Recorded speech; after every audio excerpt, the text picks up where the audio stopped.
با اولین لباس شروع میکنیم. لباسی از جنس شاین آبی.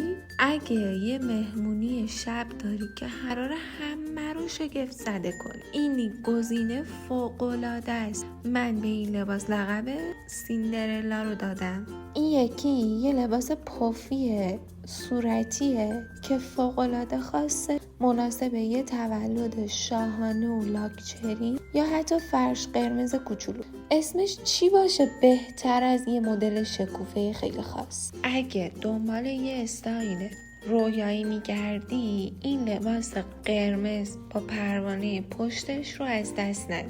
وای نگم از این مدل لباس به خاطر جذابیت و پف خیلی بی‌نظیرش، مخصوصا پرهای قسمت بالاتنه که اونو خیلی فاخر و مجللش کرده. این لباس صورتی رو ببین با دامن لایه لایه و بالاتنه خیلی جذابش که کوچولوهای شما رو، مخصوصا کوچولوهایی که توی رده سنی 2 ساله هستن و خیلی گوگولی و خاص میکنه. به نظر شما چه اسمی انتخاب کنیم برای این مدل لباس؟ توی کامنت ها برامون بنویسین.